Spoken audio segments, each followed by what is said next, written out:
Untuk para pemirsa Suyanto.id, ketemu lagi. Mudah-mudahan kita, Anda semua dalam keadaan sehat walafiat.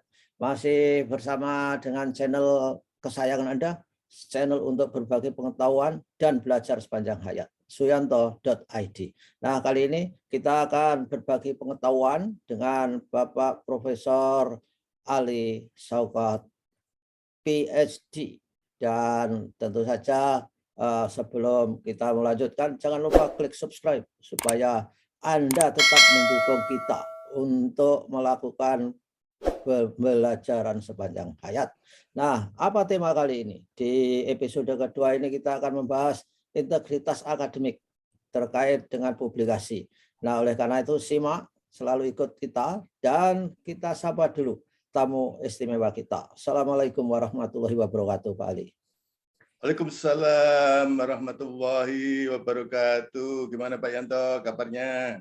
Alhamdulillah baik, Pak Ali. Mudah-mudahan sehat walafiat semuanya. Amin, amin. Saya panjang ya. Amin, amin ya Rabbal Alamin. Itu sangat penting, ya, Pak Yanto. Sangat penting. Di era sekarang ini sehat, di era hari gregesi nasional. Jadi sekarang banyak orang gregesi secara nasional. Di mana-mana. Campur aduk antara batuk pilek dengan Omikron. Ya. Nah, pokoknya asal batuk klaim aja Omikron, sudah nggak masalah itu. Untuk mempertebal imunitas kita. Gimana Pak Ali? Iya. Integritas akademik kita itu kan sudah diterbitkan permen. Lalu gimana ini arah dan implementasinya, Pak Ali? Ya, Pak Yanto, ini episode kedua tentang permen baru ya, pembaharuan dalam artian mengembangkan permen sebelumnya yang hanya mencakup plagiat, sekarang mencakup 6 jenis pelanggaran integritas akademik dalam menghasilkan karya ilmiah. Tapi sebetulnya permen itu sendiri namanya tentang integritas akademik dalam menghasilkan karya ilmiah. Oke. Jadi ini betul-betul lebih holistik lah gitu Pak Yanto ya, karena yang dituju itu adalah integritas. Begitu Pak Yanto? Ya, oke. Saya kira ini permen yang memiliki amar ma'ruf nahi mungkar yang luar biasa di tengah suasana akademik yang kadang-kadang abu-abu. Nah, apa saja 6 itu Pak Ali yang terjadi? Ya Pak Yanto. Pak Yanto, kalau disebut amar ma'ruf nahi mungkar, ini sebetulnya yang ditonjolkan adalah amar ma'rufnya. Oke. Nahi mungkarnya itu ibarat kalau agama ya tentu segala macam pelanggaran itu ya ada sanksinya, tapi itu sebagai cara menyadarkan adanya integritas akademik yang harus ditegakkan di kampus. Saya kira tujuan payung hukum ini, ya, jadi Permendikbud Ristek nomor 39 tahun 2021 tentang integritas akademik dalam menghasilkan karya ilmiah ini, tujuan utamanya saya kira, dan itu tertulis secara eksplisit ya, menjaga budaya akademik di perguruan tinggi. Selama ini kan memang kita itu harus menegakkan budaya akademik, suasana akademik, tapi beberapa tahun terakhir ini kan kita agak lalai, tidak membicarakan itu. Yang kedua, ini membina sivitas akademika. Itu artinya mungkin kalau disebut sivitas akademika, itu ya dosen yang menjadi dosen biasa maupun dosen yang sedang menjabat maupun mahasiswa. Nah, mahasiswa ini Pak Yanto, mahasiswa ini kebetulan juga bisa saja pejabat dia itu. Pejabat di luar perguruan tinggi. Jadi pejabat di luar perguruan tinggi yang menjadi mahasiswa ingin memperoleh gelar akademik, S2 dan doktor, itu kan gengsi sekali itu. Itu termasuk menjadi sasaran. Tapi sasaran bukan dalam artian negatif ya, sasaran untuk sadar bahwa integritas akademik itu harus dijaga dalam kehidupan menghasilkan karya ilmiah. Begitu Pak Yanto? Ya, ya itu kan terkait dengan martabat ya. Jadi kita lama-lama menuju ke arah peradaban di mana ketika kita tahu akhirnya berperilaku tidak bermartabat dalam bidang akademik, mudah-mudahan ada yang mundur, meletakkan jabatan gitu loh Pak Ali. Harapannya. Ya, ini saya kira itu suasana seperti itu yang harus dimunculkan, bukan kemudian lebih ditonjolkan pada sanksi hukuman, karena itu sulit tampaknya ya untuk menerapkan sanksi itu. Ya, Pak Yanto, ya Pak siap. Yanto boleh saya menyebut lagi tadi Oke. Ya silakan Pak Ali. mengenai perluasan permen yang sebelumnya itu tentang plagiat saja, sekarang ini menjadi 6 jenis pelanggaran integritas akademik. Jadi dalam episode ini, kalau toh misalnya kita sebut lagi, ini karena memang pada dasarnya belum tentu dipahami oleh semua bahwa derajatnya itu sama ini, derajat artinya dari segi derajat keimanan untuk tidak melakukan ya.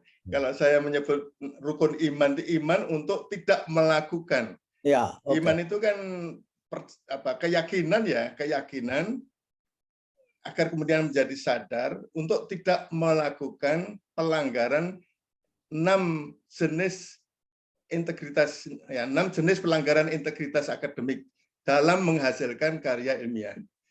Ya. Jadi kalau boleh saya sebut lagi, ya. Ini kebetulan urutannya itu fabrikasi lebih dulu Pak Yanto. Ya, oke.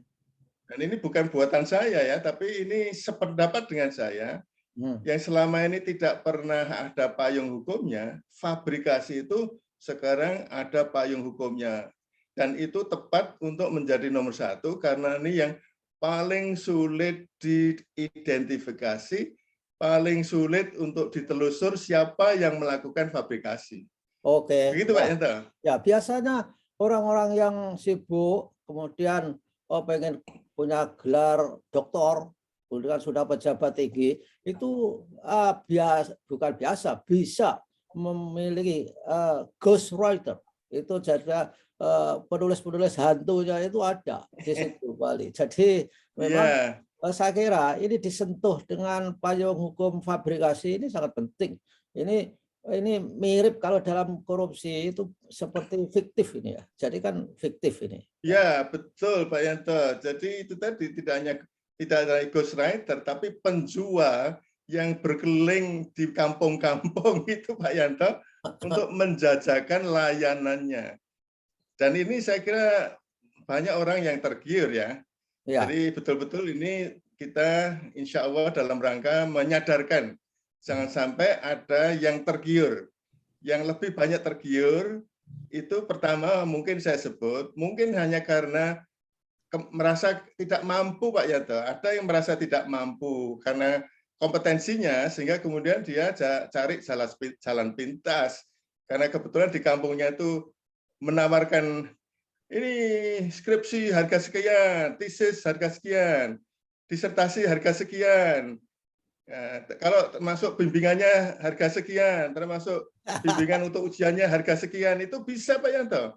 Nah, kemudian kalau untuk dosen yang mau naik pangkat, ya itu godaannya itu publikasi di jurnal-jurnal yang terindeks di Scopus, apalagi kalau mau ke guru besar gitu. Jadi Pak Yanto, ini godaannya yang luar biasa Pak Yanto, karena ungkang-ungkang merasa punya uang, dalam waktu dekat itu bisa terwujud. Nah, yang masalah ketahuan atau tidak, ini kalau kemudian penjualnya itu memang para pakar, penjualnya ini luar biasa Pak Yanto, bisa aja menghasilkan karya ilmiah yang sama sekali tidak bisa dideteksi dari misalnya pengecekan similarity. Ya, ini luar biasa itu. Jadi jangan sampai tergoda ini Pak Yanto. Ya, itu yang pertama. Ya, itu mereka punya kepakaran Pak Ali, sangat pakar karena dia bisa membuat simulasi data sehingga sesuai dengan kehendak yang memesan kan gitu dan sesuai dengan temanya. Iya, Kemudian yang kedua iya. apa Pak? Selain Ya fabrikasi. itu tadi tergantung harganya mahal. Kalau harganya mahal ya tidak mungkin bisa terdeteksi. Nah, Yang kedua, ini termasuk kita bisa ikut secara tidak sadar ikut mendorong adanya falsifikasi. oke. Bedanya fabrikasi itu fiktif ya, sama sekali tidak ada kegiatan, tiba-tiba ada. Yang melakukan kegiatan ya penjualnya. Ya. Ya, tidak ada kegiatan. Tetapi kalau falsifikasi, tetap saja yang bersangkutan itu melakukan kegiatan. Artinya meneliti, melakukan penelitian.